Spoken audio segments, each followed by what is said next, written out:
identité junniy dund junniy kàddu. fii laa juddoo Dakar mais bi ñu amee juróom-ñeenti weer donc 9 mois ci la ñu yóbbu Louga ci benn internat mais en même temps orphelinat la non pas parce que suñuy waajur dunduñu woon ñu ngi doon dund keroog rek la ñuy doog ñàkk paa bi mais ñi ngi doon dund waaye ci ay jafe-jafe àdduna moo taxoon ñu yóbbu ñu foofu fa la ñu toog ba bi ñuy am ba may am en tout cas fukki at ak juróom fa laa toog gisuma papa gisuma yaay mais loolu bon xëy na jafe-jafe la woon mais jël nañ ko positivement te teewul ñu jàng nañu war a jàngee def la ñu war a def ba tey bon difficulté yooyu xëy na moo ñu xaw a forger ba duñu en tout cas dañuy def de notre mieux pour bañ a rëy pour bañ a xeeb kenn ndax xam nañu fi ñu jógee ci ay métit fa lañ jàngee donc màggee fa et cetera après ñu ñibbi si Dakar yeggali njàng mi mais ban fait bu marquant moo war a traverser personnellement ma vie je pense que malgré le fait que màgguñu woon ak suñuy wayjur man fait bi ma gën a marqué ba fi ñu toll nii ça s'est produit il y a juste 3-4 mois muy bi ma ñàkkee sama wayjur bu góor nga xam ni jàmbaar la woon boo xamante ne si malgré difficulté yëpp dafa defar góorgóorlu ba lépp baax et fi lépp baaxee nag moom ci la dëddu àdduna et donc loolu laay retenir comme li nga xamante ne si bokk na ci li gën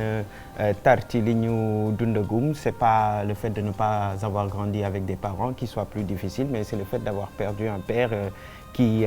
au bout de sa vie avait presque déjà réalisé le rêve le plus cher c'est de voir ses enfants réussir. Ouais. Je pense que j'aurais pas pu dire mieux mais voilà bokk ñu parcours nag ñoo bokk peut-être fu ñu yaroo mais li ma jàng du loolu la jàng parce que man j'ai fait des études en sciences techniques informatique moom leneen la jàng mais defe naa naqar boobu mu am il y a quelques mois mooy li nga xamante ni man aussi ça m'a beaucoup marqué dans la vie mais beneen fait bi ma gën a marqué sama dund c'est buñ ma dàkkee école dañ ma dàkk école pour une histoire qui ne tenait à rien qui n'avait aucun sens dàq ma avec des mots assez durs doo tekki c'est-à-dire doo def dara sa àdduna yàlla suturaal ma mën a yeggali jàng bi après mën a liggéey ba tey am ñoo xamante ni mën naa leen dimbali aussi defe naa c'était le fait le plus marquant de ma vie parce que dafa nekkoon un stop en fait ci sama dund damay avancer chaque jour di xalaat ne que am na koo xamante ni mi ngi toog di xaar tout de même que li mu prophétiser parce que prophétie la defoon li mu prophétiser mu jàll yàlla suturaal ma il y a 2-3 ans je l'ai rencontré ce même professeur là et dans des conditions assez difficiles bi ma ko gisee moi j'ai pleuré j'ai eu très mal et j'ai été très choqué que moom mu reconnaître ma tout de même peut-être que noonu la ko yàlla bëggee woon j'ai pu le revoir et lui dire que baal naa ko ak et que maa ngi koy baalu ak defe naa c'était l'un des faits qui m'ont le plus touché dans ma vie.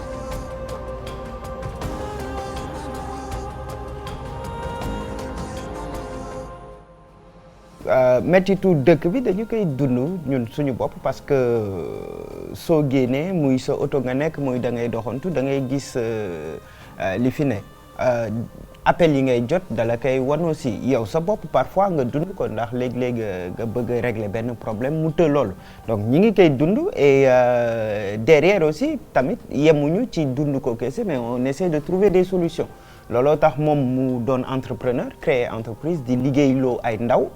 du loo xamante ne si yaakaar naa yaa ngi ciy gagné lu bëri mais yaa ngi liggéeyloo ay ndaw ça ce sont des solutions qu'on essaie d'apporter ñun ci suñu wàllu jàngale tamit ñi ngi jéem a andi ay pexe ci lool mais li ñu dul d'accord mooy que dëkk bi metti na rek ñu yemale ko foofu il faut que ndaw ñi nga xam si métit bi ñoom la gën a dal ñu jóg tamit xool ay solutions faut pas qu'on soit fataliste.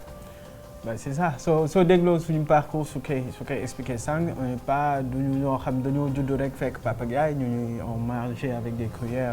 en or c'était pas ça donc métit boobu defe naa mi ngi bëgg a yàgg ci àdduna parce que métit justement moo taxoon ñu jël ñu yóbbu ñu feneen mënuñu dëkk ak papa ak yaay malgré le fait que ñuy dund donc mi ngi bëgg a yàgg et malheureusement plus ñuy avancer plus muy gën a métti mais comme il l'a dit je ne pense pas que ce soit une fatalité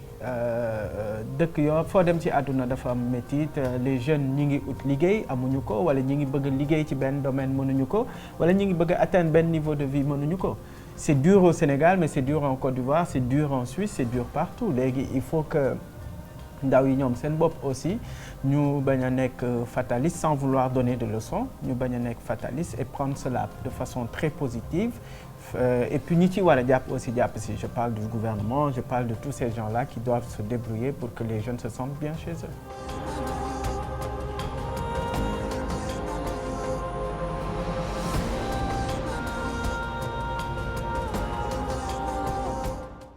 à un moment bokkuñu woon dëkk yu ñu nekk mais souvent mu feebar moi aussi fekk na man aussi feebar naa sans même qu'on se le dise c'est pas systématique ah mën na feebar ma bañ a feebar mais parfois c'est quand même arrivé mu feebar ñuy wax un appel vidéo man aussi je lui disais que je me sentais pas bien ce qui est bizarre mooy suñ ñëwee Sénégal les gens nous disent foog nga def 7 kër pour ñu sarax leen pour ngeen tane c'est culturel. Voilà c'est culturel et ça a l'air de marcher aussi mais des super pouvoirs non mais il y a une vraie connexion hein maag moom on a beaucoup de différences peut-être physiques peut-être ci suñuy mentalité mais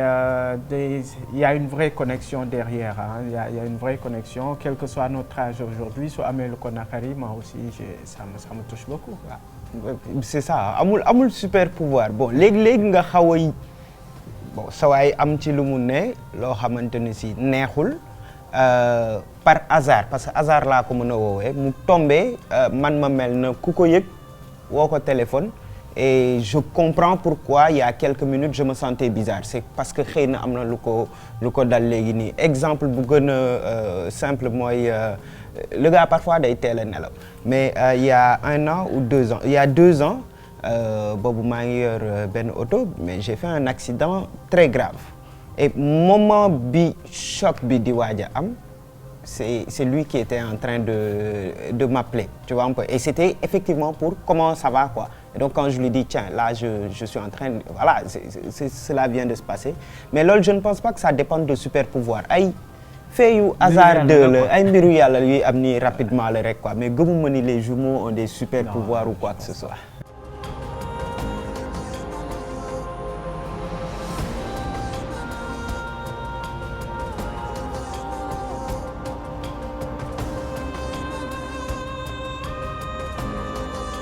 Oh, moi ce qui m'a marqué au Sénégal bëri na de li ma gën a métti je le dis souvent defe naa ñi ma xam sax xam nañ ko dama dem mission dans une des régions du Sénégal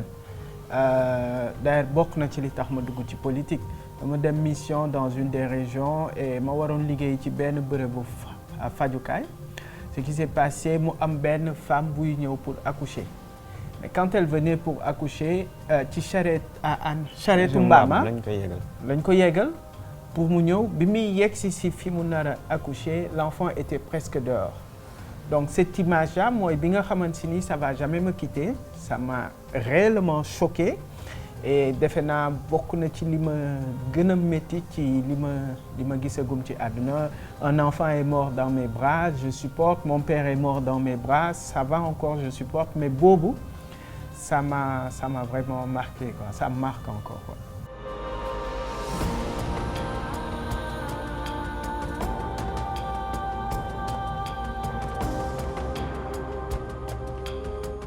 Une minute avec Macky Sall. Je laisse commencer. Non, vas-y. Ok. Man dinaa doon tàmmali par ne ko mu yërëm Sénégalais yi parce que pour man njiit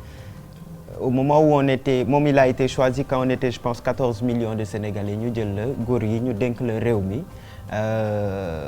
du parce que da nga gën kenn ci dara mais parce que wóolu nañu la torop donc et wóolu boobu dañ ci wóoluwaale sa xolu yërmande donc na yërëm Sénégalais yi laa ko doon njëkk ñaan ndax dëkk bi metti na deuxième chose na def tout ba bañ a def moins que ñi ko fi jiitu loolu je ne parle pas des infrastructures tali yi ñuy tabax ak yooyu mais en termes de préservation de la démocratie parce que Sénégal fi ngay toog di ko kaas rek di ko mere mais soo génnee xaw a dem juste à côté di nga xam ni am na lu ñu fi jot a am quand même il y a quelques acquis donc Macky Sall na jéem a préserver ces acquis-là qu'il ne fasse pas moins que ñi fi nekkoon en termes de préservation de la démocratie en termes de préservation des valeurs de ce pays-là en termes de préservation des acquis culturels et de la bonne entente cultuelle et confrérique qu'il y a dans ce pays-là bu mu def moins leneen li ma ko doon gën a ñaan aussi mooy njàngu ndaw ñi na ci taxaw réellement parce que njàng mi waroon na mën a demee neneen au Sénégal exemple tout court monsieur Macky Sall man xam naa nu mu tudd les grandes guerres xam naa tuuti ci histoire u Japon xam naa lu bëri ci histoire u France mais jafe woon na torop ci bi may jàng ma xam dëgg-dëgg la doon talaatay der jafe woon na ma xam dëgg Lat Joor mi ñu may wax sax kan la réellement quelle est sa vraie histoire Jëri Joor Ndeela ak ñoom seen xëy na après laa koy jàng mais suñ ko mënoon boole ci njàngum xel man bëgg naa samay doom ñu jàng loolu dëgg donc qu'il réforme le système scolaire et le système de santé une minute yi je pense que loolu laa ko doon ñaan rapidement. C'est dur mais je le lui aurais dit Dieu sait que su ma jàkkaarloo nag moom wax ko ne ko d'enlever les œillères. D'enlever les erreurs ça veut dire de réfléchir par soi mu xalaat ak moom li nga xamante ni balaa moo falu noonu la bëggee woon Afrique noonu la bëggee woon Sénégal doxee parce que malheureusement j'ai le sentiment de voir quelqu'un boo xamante ni il est plus en train d'agir comme l'ancien colon l'aurait voulu te loolu baaxul ci Afrique baaxul ci Sénégal man je lui aurais clairement dit cela vraiment ne réfléchir africain, ne réfléchir sénégalais. Parce que quand on voit le contexte d'ailleurs avec le Mali, on a le sentiment que, voilà, on est toujours avant 1960, avant ce qu'on a appelé les indépendances, et on est toujours en quête de souveraineté. Donc, loolu su si mënoon taxaw dina baax. Et fi may terminer ak moom mooy na gëstu ndaw ñi, na gëstu jigéen ñi, et ñu wàññi politique bi nekk sur des actions concrètes yi nga xamante ni tey mooy améliorer la vie des Sénégalais. Identité junniy dund junniy kàddu